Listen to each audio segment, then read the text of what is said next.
A very good morning to everyone once again. And as always, let me begin with a quick question that how many of you woke up this morning and immediately thought of everything that could go wrong today? The presentation you are nervous about, the argument you had yesterday that's still bothering you, the bills, of course, the weight you haven't lost. Yeah, some of us are really worried about our weight, right? The parents you need to call back, and that email you have been avoiding, right? Something bothering your mind. And now, how many of you woke up and thought about what could go right? Interesting, isn't it? Our brains are like smartphones with a negativity bias pre installed. But here's the thing, just because it comes pre installed doesn't mean we can't upgrade the software. Yes, upgrade here. So today we are talking about the discipline of daily positivity and why it might be the hardest and most rewarding workout you will ever commit to. So I'm sure you must have heard the saying, positivity is not a switch, it's a muscle. And like any muscle, it doesn't get strong by accident. You don't wake up one day and suddenly you have abs because you thought positive thoughts about exercise. You build them through daily, consistent, and sometimes unglamorous work. And here's what we get wrong about positivity, we think positive people are just born lucky, they're born optimistic, they're born with some magical gene that makes them see rainbows while we see rain. Wrong. Let me tell you about Anjali. She runs a small catering business, has two teenage kids, and takes care of her aging mother in law. On paper, her life is chaos. Yet, when you talk to her, she radiates this lightness. And people say, oh, Anjali is just naturally positive. But here's what they don't see. Every single morning, before the chaos begins, Anjali sits with her chai and writes down three things she's grateful for. Some days it's big things, a new order, her son's exam results. Some days it's tiny. The jasmine plant bloomed, or the milk didn't curdle, or she slept through the night. She's been doing this for 4 years. That's 1,460 days of training her positivity muscle. So this isn't natural. This is discipline. Now let's clear something up right now. See, positivity isn't pretending. It's choosing a helpful perspective.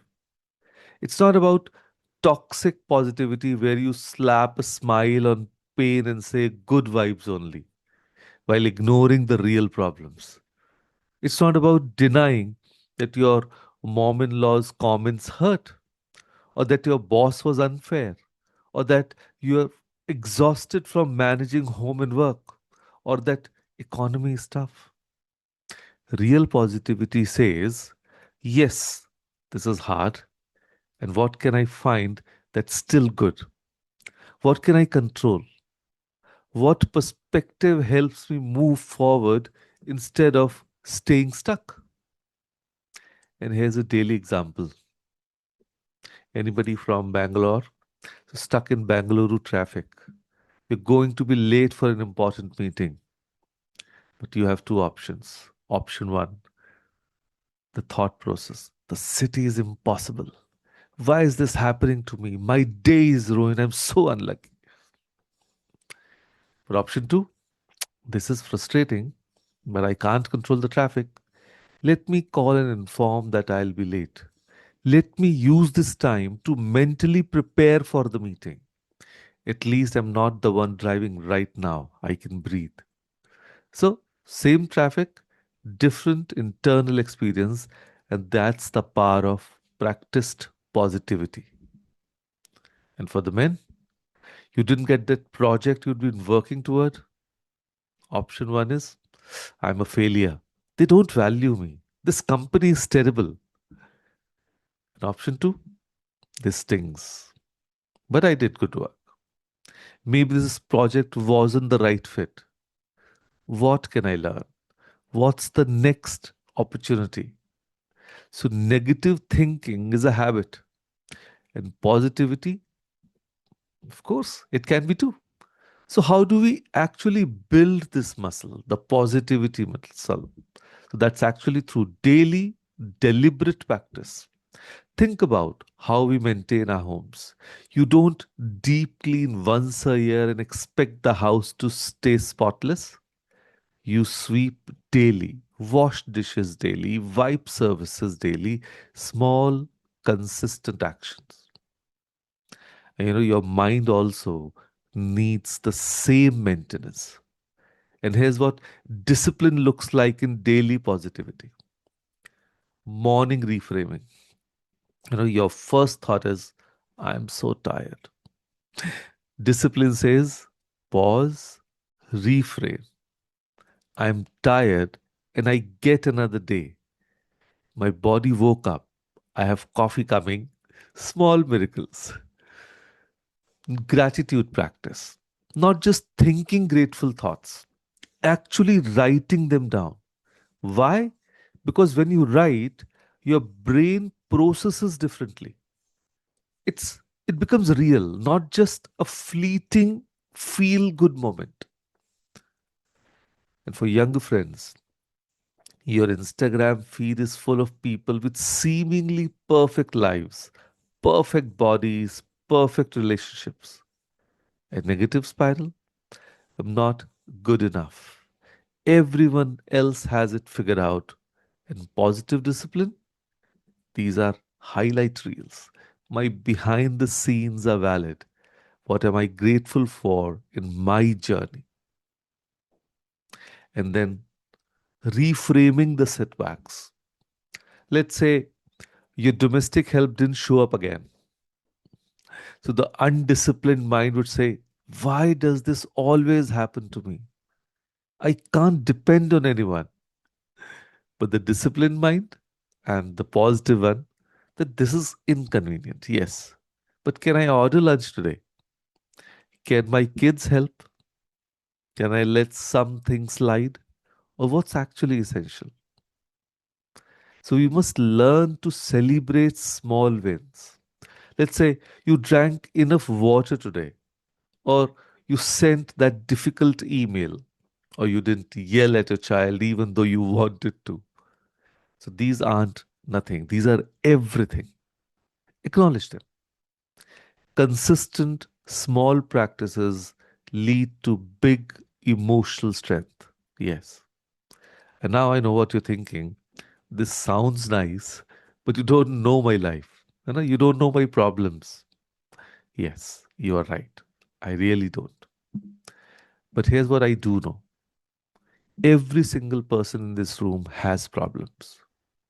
The teenager worried about career choices, the young professional managing office politics, the mother juggling 17 responsibilities, the man dealing with aging parents and demanding jobs, someone worried about the boss, someone worried about making reels, someone Correct, worried correct. about the next, you can say, the next exam. So life is hard for everyone. And that's not unique to you. What is unique is what you choose to do with that hardship, right? Our brains are wired for it. Or you can practice daily, deliberately, finding the good alongside the hard, not instead of, but alongside. Yes. One woman I know lost her job during COVID. She could have spiraled into despair, and she did for a few days. But then she started a gratitude journal. Day one, I'm grateful I have savings for 3 months. Day 15, I'm grateful this gave me time to finally learn digital marketing. And day 60, I'm grateful I got rejected from that company. The one I got hired at later is so much better. So, discipline means practicing gratitude and reframing every single day. And here's what happens when you train your positivity muscle consistently: your baseline changes. The things that used to ruin your whole day become minor annoyances. And that the catastrophic thinking that used to spiral you, you catch it earlier, you recover faster. You sleep better because you're not replaying every negative moment from the day. Your relationships improve because you're not constantly venting and complaining. You become someone people want to be around, and you make better decisions because you're not operating from a place of fear and scarcity. You can see possibilities. You don't become fake. You don't become naive. You become resilient. And resilience, that's what gets you through the actually hard stuff when it comes. So let's have the exercise for the day. And this is, of course, non negotiable if you really want to build this muscle. For the next 7 days, every single morning, write down three positive moments from the previous day, not typed in your phone, written on paper. In any way, we all of us are graphologists, so we know the value of writing it on paper. And it's been small. See, the bar is on the floor here. The sabzi turned out good. My colleague complimented my work. I found parking easily. I handled the Zoom glitch gracefully. It can be anything, right? The sunset was beautiful, or my daughter laughed at my joke. So it can be anything. Three things every morning for the next 7 days. And why morning? Because you set the tone for the day. You are literally training your brain to look for the good before you face the chaos. And will you forget some days? Probably yes. That's how we are. We do forget things. And most importantly, we forget those things which matter to us, which transform us, right? And we sometimes keep on living in that chaos. But yes, these things do happen. But start again the next day. This is practice, not perfection. So, discipline isn't doing it when you feel like it. The discipline is doing it especially when you don't. So we had a bad day, but still we are following our daily ritual is discipline. Here's what I want you to remember. Once again, positivity is not a switch, it's a muscle. You don't flip it on and suddenly life is perfect. You build it day by day, moment by moment, choice by choice. Some days your positivity muscle will be weak. You'll be tired.